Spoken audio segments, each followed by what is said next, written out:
Well, good day, friends and fans. I hope everyone's having a great day and they're staying safe and free from the pandemic from COVID. Well, broadcasting from my studio in Salt Lake City, Utah. This is For the Artist's Voice. This is Jerry Hardesty. I'm the host and the producer of the show, and I empower artists to tell their stories and talk about their work. I am streaming live on Facebook as well as on YouTube. And a recording of the show will be available shortly after the conclusion. My guest today is photographer Inna Malostovker from Miami, Florida, and originally from Russia. Welcome, Inna. Thank you, Jerry. Yeah, it's my pleasure. It's my pleasure. I've interviewed very few photographers, but I have to say that most of the photographers that I have interviewed have a very narrow niche. In other words, they either photograph animals or they photograph, kids or families or whatever. But you just seem to be very well rounded, and I'm very impressed with your website and all of the you got a great website, and I don't know whether you did it yourself or you paid. Oh, you did. Myself. Yeah, that's great. It's fantastic. It shows your creative ability. Thank you. They have a very nice web support, so I I use them quite a bit. Yeah, I can tell. It's nice. It's very nice. I like it. Thank you. Well, as I stated in my introduction, you're originally from Russia. So Yes. what brought you to the U.S. and how long have you been here? I've been here 30 years. Last year, I think, turned 30 years. Yes. Came here with my parents as immigrants, refugees from the Soviet Union. So, Did you immigrate into? Now you've moved around in the States. I know that you've been in New York and a couple other places. Where did you immigrate to? well, we got to New Jersey, and my parents are still there. I promptly moved to New York City, upstate New York, then recently North Carolina, and now Miami. I've been making my way south. I'm very There happy. you go. You can't go much further until you be going to Cuba or whatever. Yeah, that maybe eventually, but for now we're good. It's So warm. how long have you been in Miami? I think it's 5 years, 5 or 6 years. Ah, well, it's home then. It is home. It is home. New York was home for a very long time, and now I'm happy to call Miami home. Yeah. It feels Well, like I'm envious. I've always wanted to live in New York, but my wife won't have any of it. It's too I big. love it. It's a wonderful place. I agree. I agree. A little too cold. Yeah. Yeah. Well, share your story about. I love the story that you had on your website about winning a camera when you were 12 years old and how that motivated your interest in photography. Can you talk about that? Yeah, I mean, I kind of always liked photography. My father was a good photographer. He had a dark room in the bathroom. Sometimes we would set it up like, once a year or something because it was always a big deal. So I always liked photography, but that story is completely unrelated. I was getting a local kids newspaper, and they had a contest about like traffic rules and stuff, and I started answering it just for the hell of it. My parents didn't even know about it, so I was just sending them letters with answers, and I won second place at the end. Then my parents found out about it, and second place was a camera. First place was a bike. I already had a bike, so I was really happy to have gotten the second place. And so then from then I had my own camera. Um, it was a Zenith something. I don't know, but it worked. I took pictures of my cat and pretty much of anything that came around. So, do you still have that camera? No, I actually have no idea what happened to it. I That's a wish I did. The, yeah, it's kind of a shame, but yeah, when we moved, there was a very limited amount of things we could take with us, so that was not that didn't make the like list. was it like a little Kodak camera? No, it was actually a real camera. It was a Zenith. Um, I think 35 millimeter? 35 millimeter, but I don't know that it had any. It might have been like a point and shoot kind of more of a hybrid thing. Of course, it was film at the time. Right. Um, so yeah, I really have no idea what happened to it. Well, based on your interested in actually being behind the camera, did you also learn darkroom technique and that kind of thing, and developing the film yourself? Very little when we were doing it when I was little. It was always a major deal because we could only do it in the bathroom, and you had to like move everything around. The bathrooms back there weren't as big and luxurious as here, so it was always complicated. So I learned a little bit, but then for a long time I just always had a camera. I always took pictures, but I never actually learned anything about it until probably about 11, 12 years now, and that was all digital from then. Yeah, yeah, absolutely.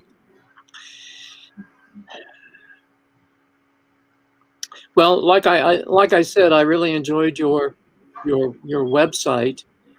You seem to be a very diverse photographer. You don't show any limits. Your limits are seem to be unbounded. I have limits. I don't do sports. Okay. I don't do I don't do a lot of humans. The only human I really take pictures of is myself. I And that do I do a lot of selfies, but I don't really do like portraits or weddings. None of that. okay, good. Good for you. Yes, I have limits. Well, do you have a favorite subject matter? I do, and it's kind of lately been a weird one. I do a lot of lizards. I noticed that a lot of lizards, and you're in the I perfect place to do that. Yeah, it was. I mean, I it was never a thing until I moved here, and then I kind of like close up of things. Showing people things that they won't necessarily see with their naked eye, or they may not notice. So when I first took a picture of a lizard running around somewhere, and I looked at it, it was so cute. I'm like, how do people not photograph them more? And it's kind of become a thing now. I have a whole separate Instagram account of lizards only. Uh-huh. And actually, in a couple of months, I'm going to have an exhibit in Miami Beach Botanical Garden called Little Lizard Love. That's going to be lizards only. Is the more I take pictures of them, the more I learn about them. There's actually a lot of interesting things to know about them, and also some climate change related stuff. And there's it, in we have a lot of lizards in South Florida, which some people find nuisance or you know, don't really care much for them. But they're actually pretty useful. They eat bugs. They help with agriculture a little bit. They also serve as food for other animals. So they promote the environment. And on the opposite side of that, we have 15, I think, native species and like 34 invasive species. So there's been a lot of pets released, or there's a lot of exotic pet trade, and then they escape or they get released, and they multiply and they kind of compete with the local. Yeah. Is there a big? Do you have a large market for lizard photography? I don't know yet. I'll find out with my exhibit, I guess. um, there's been some. I've actually made several coloring books. And my first one was a little lizard love coloring book, and it's doing pretty well. I mean, that's for for kids everywhere. Sure. I don't know if I can show it or. Yeah, Uh, you can hold it up um, if you can. yeah, I've made a few lizards, Oh, bugs, and good job. butterflies. Very Uh, nice. they and they all have um, they all have my picture on one side, Uh-huh. a little fun fact for the kids, and then the what I've made into a coloring, page. And they've done pretty well. I I've had people send me photos and videos of their kids, coloring them. So yeah, it's lizards, it's bugs and butterflies. I've had people tell me, "Oh, I have boys that actually sat quiet for an hour doing it." So that's That's awesome. That's awesome. Well, you made contact with a zoo to um, get your coloring books in the zoo, so they sell them in the shop, or I haven't thought about the zoo actually. The botanical garden where I'm going to have an exhibit, yeah. they're really excited. They want to actually have a kids activity day with kids coloring this, and they want to figure out a way to sell it in their store. Because, Great, great. but now I'll have the big pictures hanging, and we'll see if there's a market for them. Well, that's fantastic. Congratulations on Thank your you. upcoming show. So I hope it Thank goes you. well for you. Yeah, me too. Thank you. Well, all that being said, I do want to quote you. Uh, I think you made this statement in your artist statement, and I quote: "My true satisfaction still comes from clambering through the mud or perching on a narrow ledge to capture that perfect shot."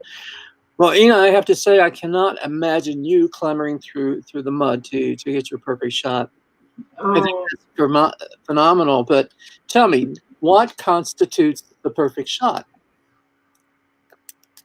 ooh. It's something that connects with me and hopefully connects with the viewer. Um,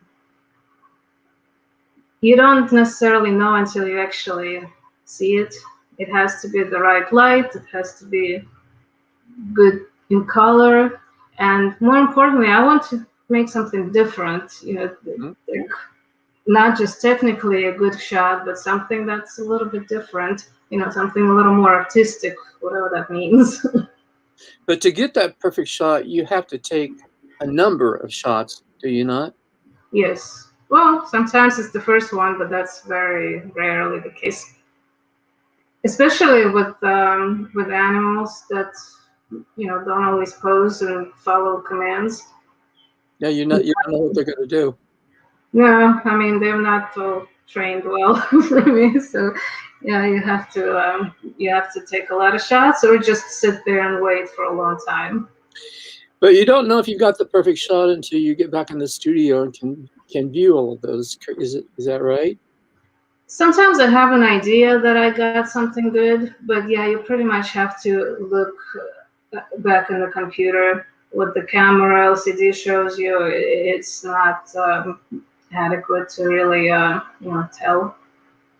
So yeah, it needs to be looked at, and then it needs to be edited the way I think it should look. And do you do a lot of editing once? Well, you have to do some editing because I shoot raw like most photographers do. It has to be edited. You can't print a raw file. You can't mail it or anything. Mhm. So it has to be edited at least some contrast, brightness, sharpness, things like that. Yeah. Um, but sometimes you need to remove some things that are distracting some elements. So yeah, I don't typically for nature things. I don't typically put in another eye or another leg or something like that. Yeah, Or take one out.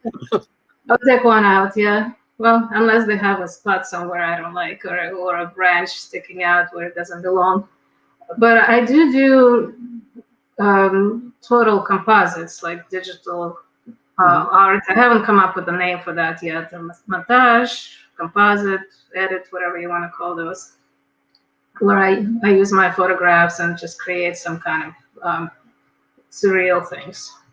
Sure. Like the one behind me actually is one of those. I have a whole series of alien planets I made, mainly based on my photographs, but I just create some kind of.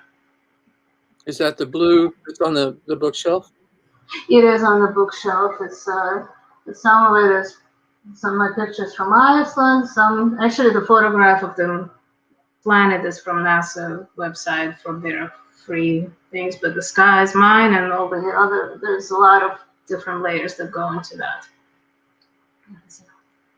Well, I would guess that you never leave home without your camera. Is that correct? That is correct. A lot of people think I'm a tourist. Been asked, always get asked, "Oh, where are you visiting from?" Like, oh, I live around the corner right here, But yeah, you gotta always have the camera because I pretty much see the world. I think as a camera would see it. Like anything I see, I think of like what it would look like in a picture and where would I need to stand and what would I need to do or lay or whatever or hang, where would I need to be to take Sure. a good shot. Yeah, there's a couple of images, and I don't. Oh, here it is. Here it is.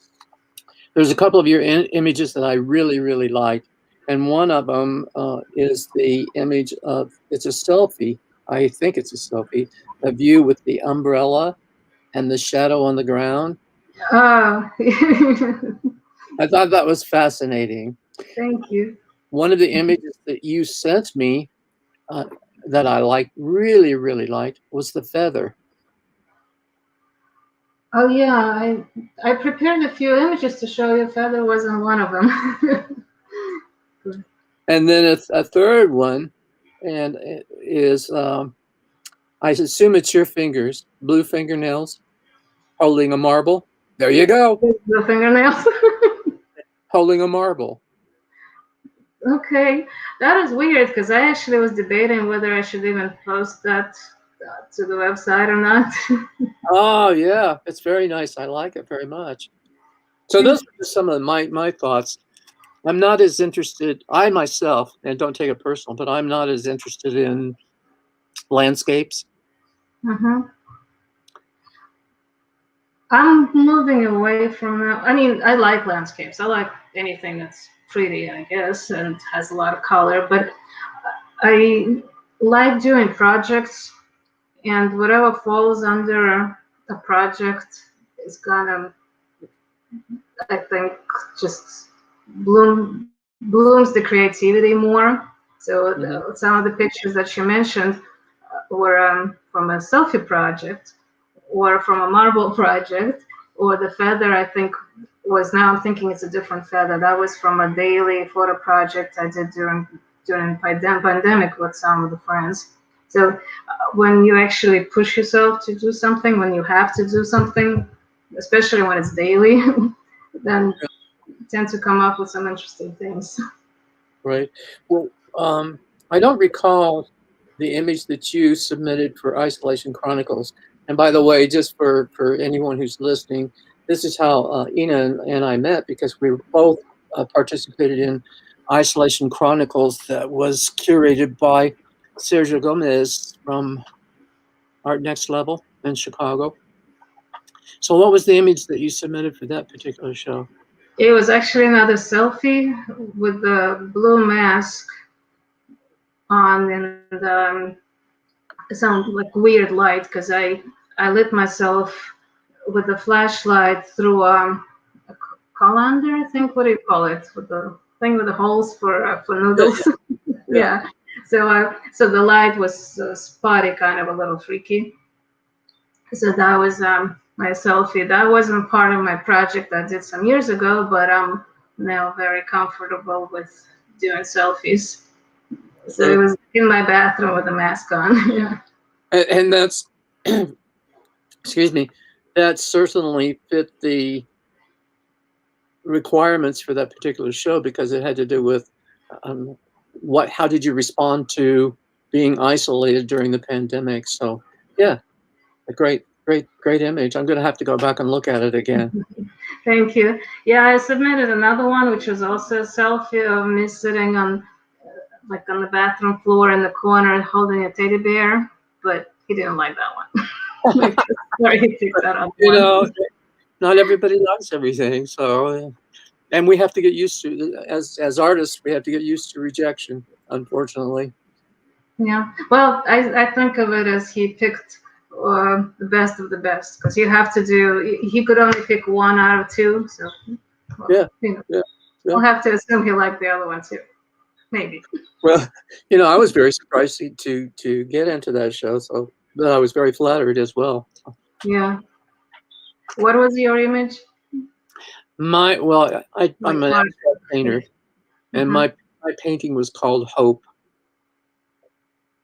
So I don't know how to describe it for you, but Okay. when I was painting it, I was full of hope for the future and getting out of the political situation that we were in at the time, as well as moving on beyond the pandemic. So Hope was certainly required at the time. absolutely, Yeah. yes. Well, as smartphones continue to improve, using a phone camera has become quite popular. They are great for capturing memories, I think, of family and those types of events.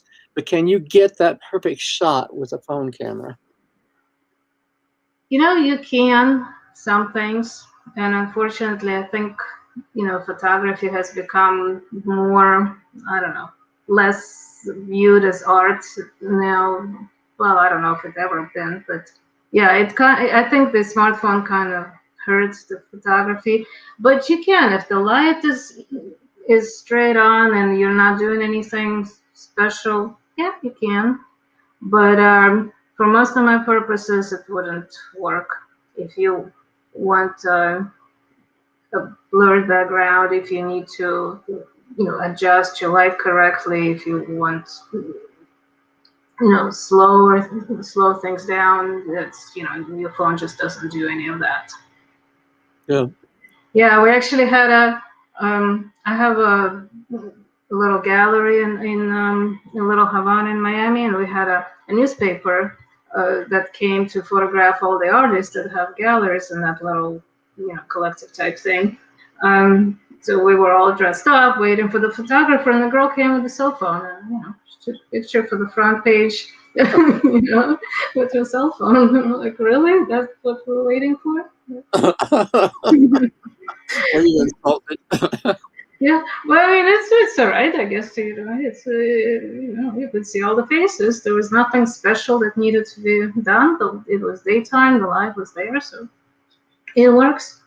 Um, but yeah, I don't ever take pictures. I mean, cell phone is only for my memory, or sometimes if I need to make a note to myself of something to come back to. So yeah, but plus, I'm not sure really how big you can print them, because the resolution is probably not that great. Well, I use a cell phone to take pictures of my paintings, and then I can, download it to Photoshop and crop it Yeah, and you stuff. can print that.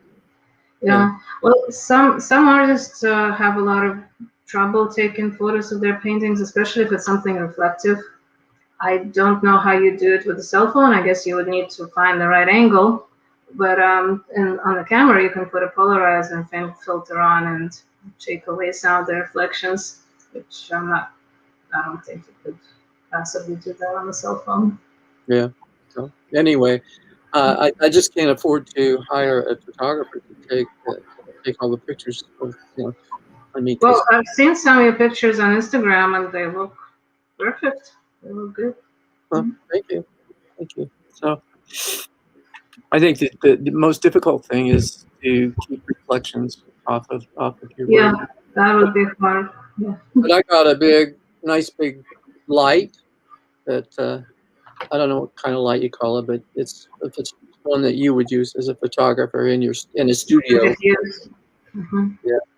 And then sometimes I will take a picture of a painting outside when it's overcast, and I get a much better image out there. Yeah, diffuse light would be much better for that. That's why they use soft boxes, so pretty Yeah. much to imitate, cloudy sky, I guess.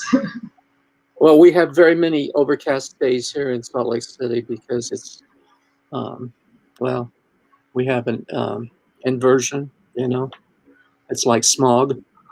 Oh, jeez. Okay. It's terrible. Not It's good terrible. for leaving, but good for taking pictures of your artwork, right?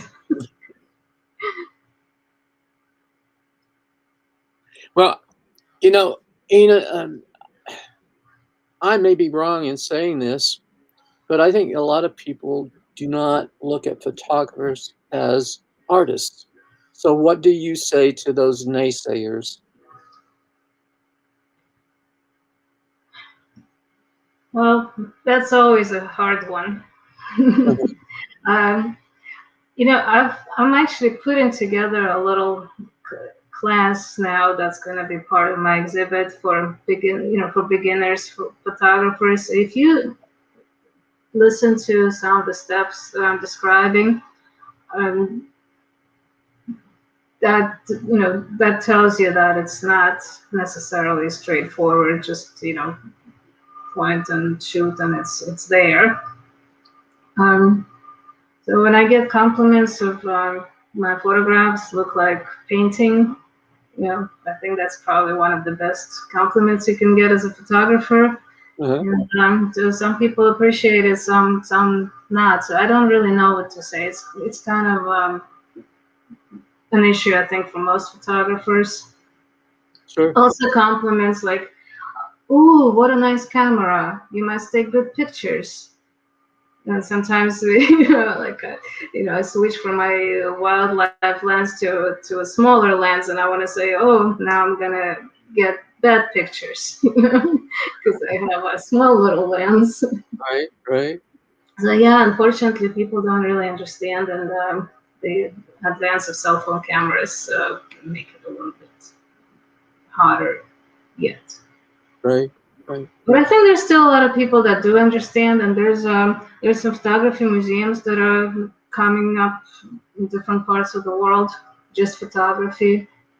Like I know one in Bogota. There's a photo museum. There's a photo museum in Italy.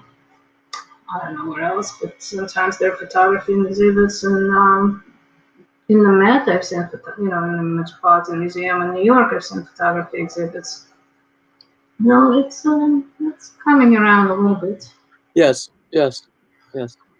I especially like black and white photography. Yeah, I guess it's more timeless, even though I really like my color. I love color. So Well, I'm not I'm not. really. Yeah, I'm not saying that Mhm. I don't like color because I certainly do. Because obviously, as an artist or as a painter, I use color, but I also do some black and whites. But I think a black and white is very difficult to achieve because you're not relying on color. Yes, it has to be more of a texture kind of photograph.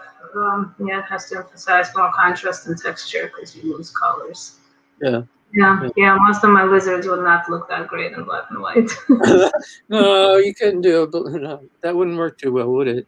No, well, some if you emphasize textures. Okay. You also made the statement that photography is a process of communication. Now, can you elaborate on that idea? Yeah, you might have noticed during this interview, I'm not real good at expressing myself with words very well. I think I express myself a lot better with visuals. And if it's something that I saw and people then look at it and understand what it is I'm trying to convey, uh, that's makes me totally happy. And it seems like it is happening. And um, the best photographs that are the ones, or not just photographs, any kind of art, is the one that tells some kind of story that makes people um, connect with it, that resonate in some way. Um, Sometimes it's something that I didn't necessarily intend that people see in it, but if people do see something in it, then it somehow resonates with their life, or I think that's the best kind of art or photograph. Right, right. Well, do you often have to or have stories with your photographs?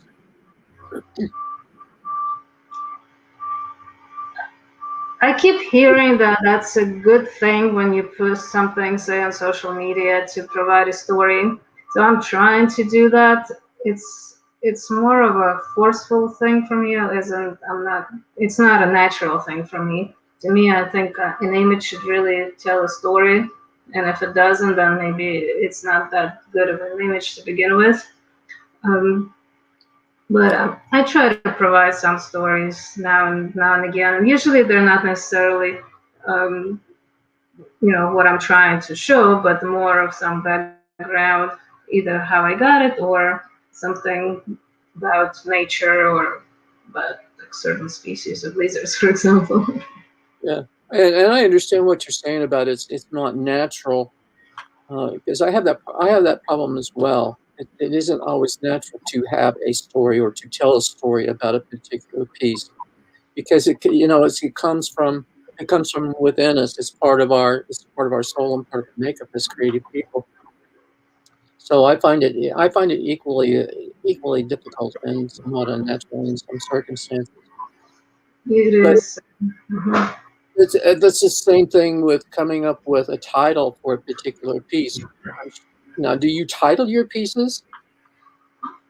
I do sometimes. Usually it doesn't come very easy. Um, Now that a lot of my lizards are going to be in the exhibit, I have to. Some of them have titles, but I have to set aside a lot of time now to title the rest of them because Mhm. untitled doesn't really sound good. So they need to have titles. I keep lists of potential titles. So then when I come up with a piece and a title will fit that piece, and I've got it right there rather Yeah. than. And then I do a lot of also do I'll use a Roger thesaurus and look up synonyms of certain words. Mhm. And Yeah. another that I've been using lately is in listening to pop songs and the lyrics. I'll, I'll, Okay. I'll steal some of the lyrics from pop songs or from poems. So there's just some ideas for you. Thank you. I do have a document of titles, potential titles, and Good actually there are some websites, artwork title generators that artwork. come Ah, up with like some, if you Google that, I guess artwork title generator, there's a uh-huh. bunch of different ones, and they just, you keep refreshing the website, and they keep coming up with like random combination of words that some of them are like, really, I don't even know what that means, and some of them actually go on my list.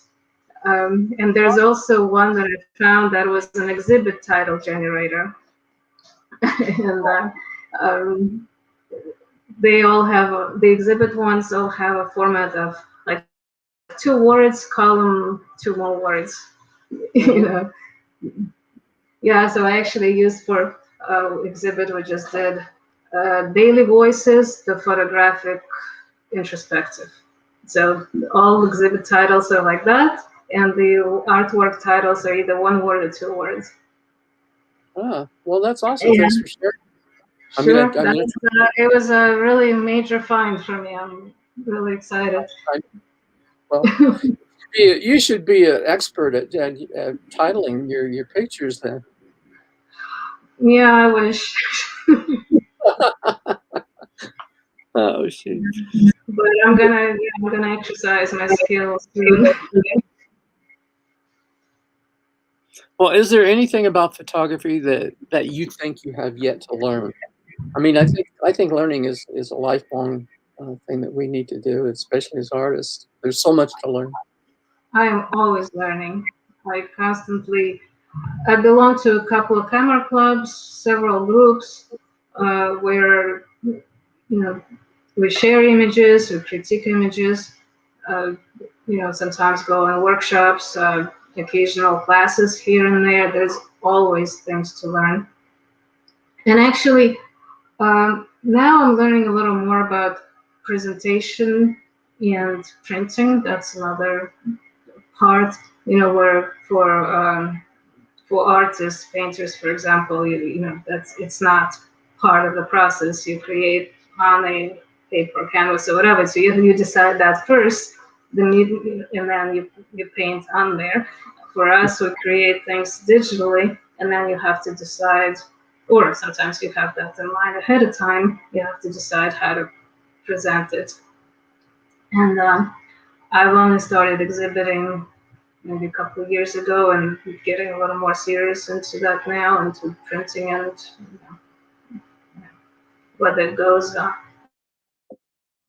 on a paper, what kind of frame, does it go on metal, does it get printed on canvas? I mean, everything has a different feel and mood to it, and some media doesn't necessarily suit this image or that image. No, that is my major learning right now.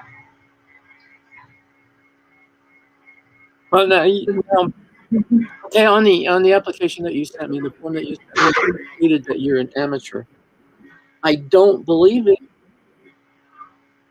I mean, Well, I think that your work is very, very professional. So uh, I find it. thank you. But what defines a professional? Is it somebody Well, who makes a living out of it, 50% of income, 5% of your living? What defines a professional? no, I understand what you're saying, and many people, artists that I have interviewed, indicate that they're either amateur or they're emerging. When, in my opinion, the quality of their work is very professional, but perhaps it's a level of income that you achieve through your art that makes you professional versus. All right, I like the emergent part. I like emergent.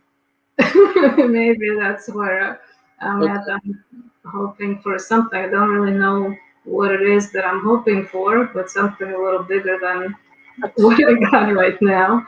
And now, it's not necessarily income wise, just, I don't know. but aren't we really all wanting to, as emergent artists, wanting to develop our develop a collector base where we can actually support ourselves with our art?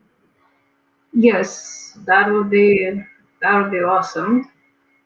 Um, but to me, it's not only income. I think it's also just recognition, which I'm not really sure what that means either. But there are some people in the community that you say somebody's name and who we're talking about, even though neither one of us have never met him.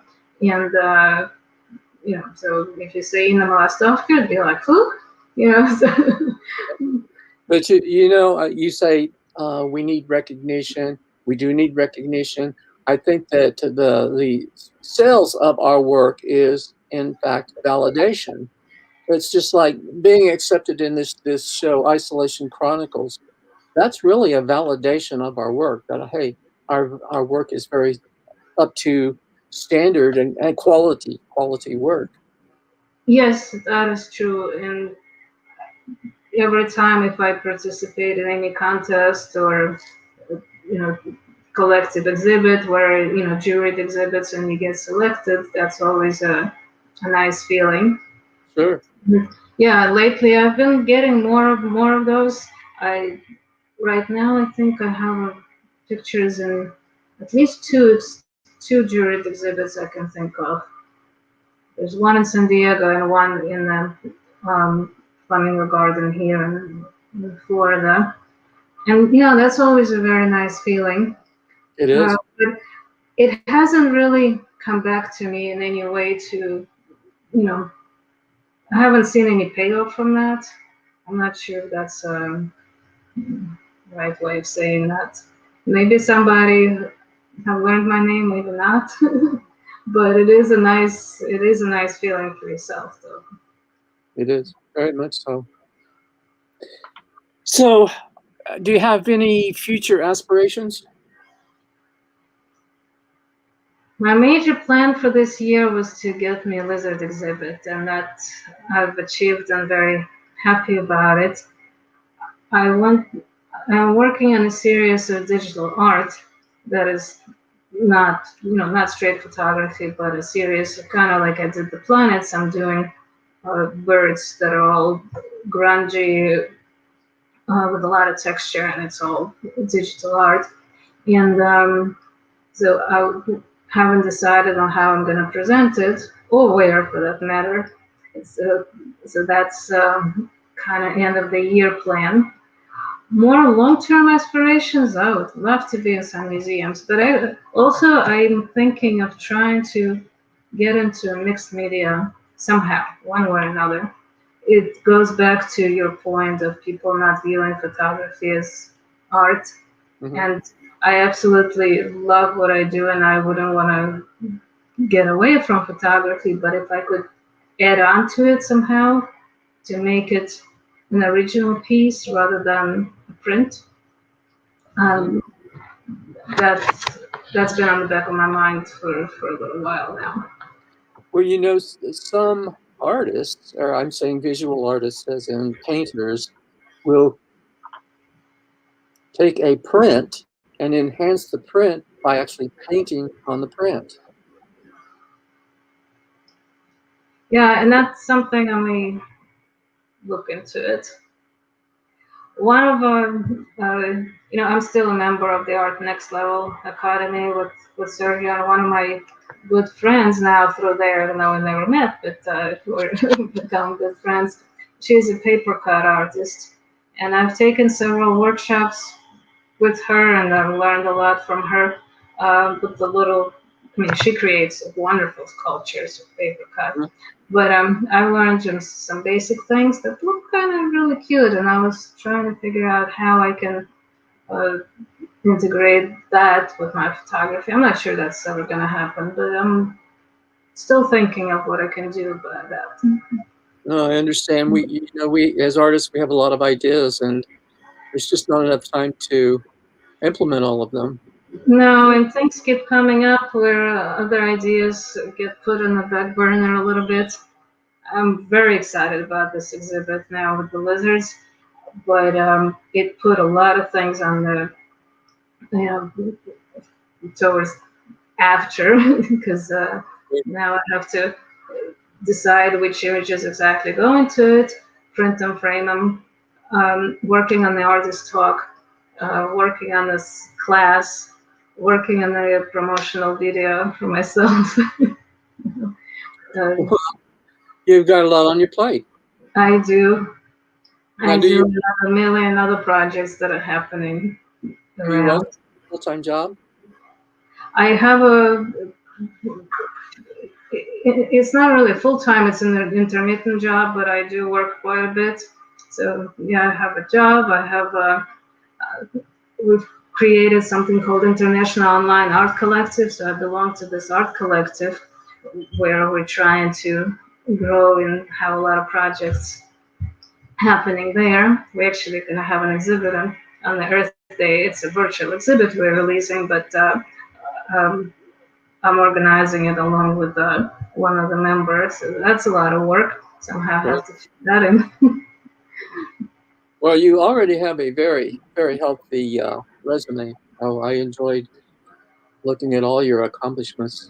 I commend you on all of those accomplishments. It's great. So, in addition to that fantastic website, I can't say enough about that website. And by the way, for those of you who are watching, Ina's website is listed below, along with the Artist Voice website. So I strongly encourage listeners and viewers to go to that website, Ina's website, and you will not be disappointed. You'll want to plan on spending at least an hour looking at her website and all she has to offer there. It's just fantastic. Thank you very much. Yeah, I Right? will try to keep updating it. Yeah, that takes a lot of time right there. It does. So It does, and one of the hardest things is to select images I want to put on there. I'll Because just put all. yeah, I don't know how much room is on there, but all is not gonna You work. know, create But another you know, cat. you brought up the image with the marble, with me holding a marble. I was debating whether I should put that whole marble section on it, and definitely that image was not at the top of my list. So it's, you know, it's so subjective that it's, you know, sometimes hard to select. Well, I enjoyed it. So, and anyway, I would Yeah. encourage. I would Well, encourage. maybe I need to show you all of my thousands of images, and then you There tell you me. go. Yeah, if in doubt in the future, send me a picture of your image, and I'll tell you whether to put it on or not. Ah, sounds good. You be careful what you say. I'll take you up on that. As a non-photographer, but I know what I like. You know, I like, I said I'm not much interested into landscapes, so I usually just gloss over that area. You know, it is a very different thing when a non-photographer looks at the picture than when a photographer looks at the picture. Uh, you know, sometimes one of my camera clubs would do judged competitions, and the judges are always photographers from different areas, so it's not always the same. But they, you know, their critique sometimes is, you know, they call it pixel peeping, and you know, they look in like every tiny little things. Uh, Um, just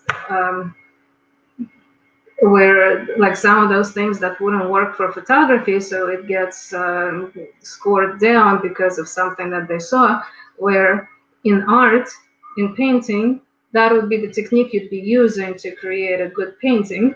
So it's a completely different criteria. yes, So, so yeah, when photographers look at things, it's a completely different view. yeah, yeah. Well, we've been on here about 50 minutes or so. So my last question is there anything else that you would like to add? Well, I don't know. If I want to give an advice to any photographer or artist, I think projects is the greatest way to grow your skill and your creativity. Like about 3 or 4 years into entering my photography um, uh, career, or not career, into starting photography, I did a project, you know, selfie project, and it lasted 2 years. It was daily, so I have 700, whatever the math is, 60 something selfies, and through that, I found out that I actually have some creativity, which I never actually knew I had. So when you push yourself to something daily, I learned a lot about camera. I learned a lot about you know, all the photography techniques, editing techniques, and just different ideas. Um, or the marbles, or throughout this year, I actually grew quite a bit with doing this daily photo project. We got together with a small group um, over WhatsApp because we couldn't really leave the house. So it was over WhatsApp. I would send, there was four of us, so I would send uh, a list of themes every week to our group. It was 7 themes on Sunday to start on Monday, and it, we had over 180 themes, I think, by the end. So every day you had to take a picture of something, and it might have been something easy, like say color green, or something that starts with the letter C, or something a little more complicated, or something more conceptual, like show, you know, friendship or love or grief, or, you know, my favorite song, or I mean 180 themes. So, and we would share with each other and critique over what's up. And everything had to be done indoors since we couldn't really leave the house either.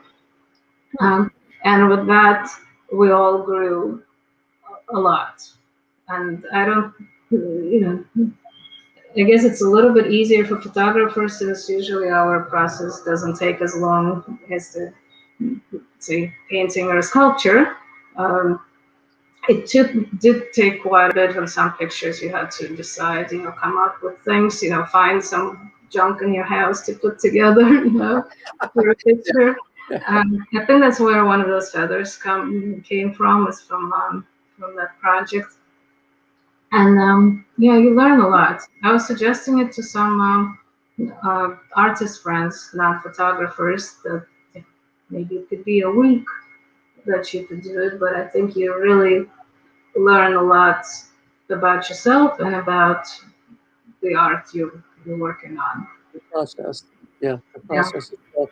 Yeah, I did something similar several years back, in which I painted a small painting for one a day for 75 days. Wow. And then I sold them very, very cheaply. Okay. But some of my better pictures looking back came out of those projects because Yeah, you really yeah, push yourself. exactly, exactly. Yeah. So I'm doing something similar right now where, well, I'm taking a online course and we have Um, we have to paint 12 by 12 panels. So it's fun, learning a lot. is there a theme to it? There, What? no, most of it's abstract. Hmm. In fact, I've been posting some of it on Instagram and Facebook. So anyway, Yeah, I think projects are great. I blue can't advertise them enough. I can't. Yeah, I can. and doing series of paintings. Yes, Yes, yes. yes. Well, Ina, this has been great getting to know you a little bit better and talking with you. Here. I appreciate being you being my guest on today's podcast. So, Thank and you I so wish, much for having me. yeah, my pleasure. And I wish you the best with your upcoming show. So, Thank you. Thank you. you're welcome. So, you have a good day. You too. Good day. Bye bye. Well, again, this is Jerry Hardesty. Thanks for listening to The Artist's Voice. You can find the show on most podcast platforms, including Apple Podcasts and several of the other platforms. And as I said, the video will be available shortly after the show, probably within the next 24 hours. So you can find it on Facebook. You can also find it, you'll be able to find it on the website for the show, which again is at the bottom of the screen, scrolling across the bottom of the screen, the www.theartistsvoice.info. So until the next episode, this is Jerry Hardesty signing off.